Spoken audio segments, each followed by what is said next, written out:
Assalamualaikum warahmatullahi wabarakatuh. Saya Sukman SPD, calon guru penggerak Angkatan 10 Kabupaten Sinjai. Pada video kali ini akan memaparkan tugas koneksi antar materi modul 1.1 dan 1.2,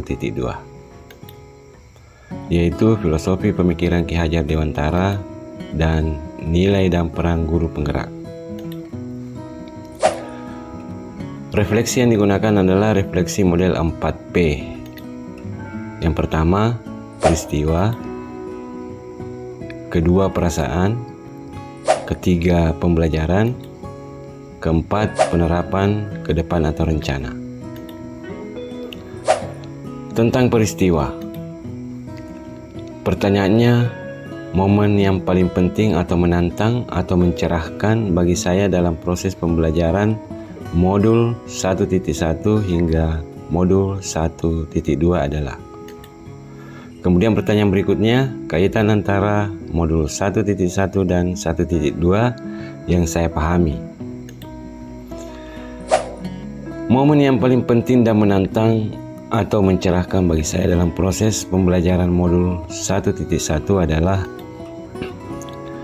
ketika saya memahami maksud dari filosofi Ki Hajar Dewantara bahwa murid terlahir dari kodratnya, sehingga guru hanya dapat menuntun tumbuh kodratnya tersebut.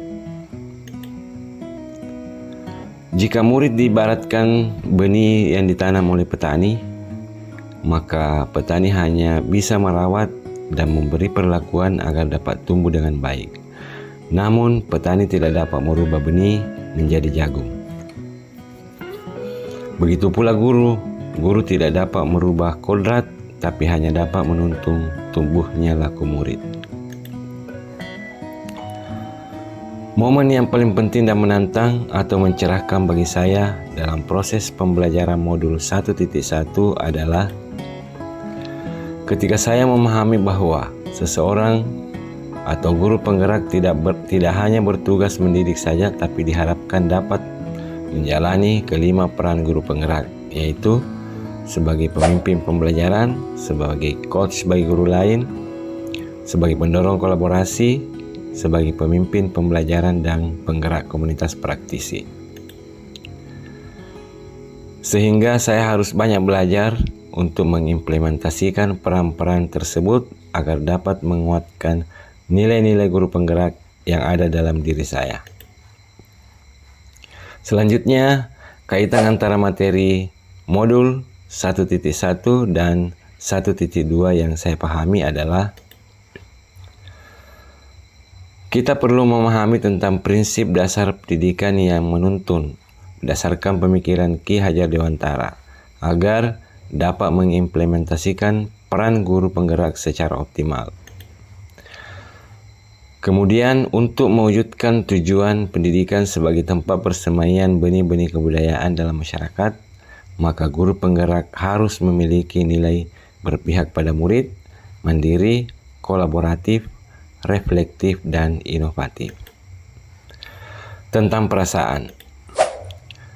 Saat momen itu terjadi, saya merasa bagaikan mendapatkan air di padang pasir yang panas. Saya mendapatkan pencerahan tentang bagaimana menuntun murid tanpa harus takut gagal dalam mendidik, sebab murid memiliki kodratnya masing-masing. Saya tidak lagi menganggap bahwa keberhasilan dalam mendidik diukur dari ketuntasan belajar siswa dari aspek kognitif, tapi dari semua aspek. Kemudian yang ketiga, refleksi pembelajaran. Sebelum momen itu terjadi, saya berpikir bahwa seorang guru dikatakan gagal dalam mendidik ketika ada murid yang mendapatkan nilai rendah pada mata pelajaran yang diampu. Semua murid sama, sehingga saya memperlakukan murid juga sama tanpa memperhatikan kebutuhan belajar, bakat, dan minatnya. Sekarang saya berpikir bahwa murid terlahir dengan kekuatan kodratnya masing-masing. Mereka memiliki keahlian di bidangnya masing-masing Ibaratnya seekor kambing tidak harus mampu berenang. Olehnya itu, mendidik bukan hanya mentransfer ilmu, tapi juga menuntun murid mencapai budi pekerti yang baik. Kemudian murid memiliki karakteristik yang beragam dan kebutuhan belajar yang berbeda-beda. Olehnya itu, seseorang atau seorang guru harus mampu memberikan kebutuhan belajar murid dan memperhatikan kodrat alam dan kodrat zaman. Kemudian yang keempat, penerapan rencana ke depan. Apa pengembangan diri yang sederhana, konkret, dan rutin yang dapat saya lakukan sendiri dari sekarang untuk membantu menguatkan nilai-nilai dan peran saya sebagai guru penggerak? Yang pertama, melakukan inovasi pembelajaran yang melibatkan murid untuk berperan aktif sebagai subjek pembelajaran serta rutin melakukan refleksi pembelajaran. Kemudian yang kedua, melakukan pengimbasan kepada guru lain terkait inovasi pembelajaran, pemanfaatan teknologi, dan implementasi kurikulum merdeka. Demikian, terima kasih. Salam guru penggerak.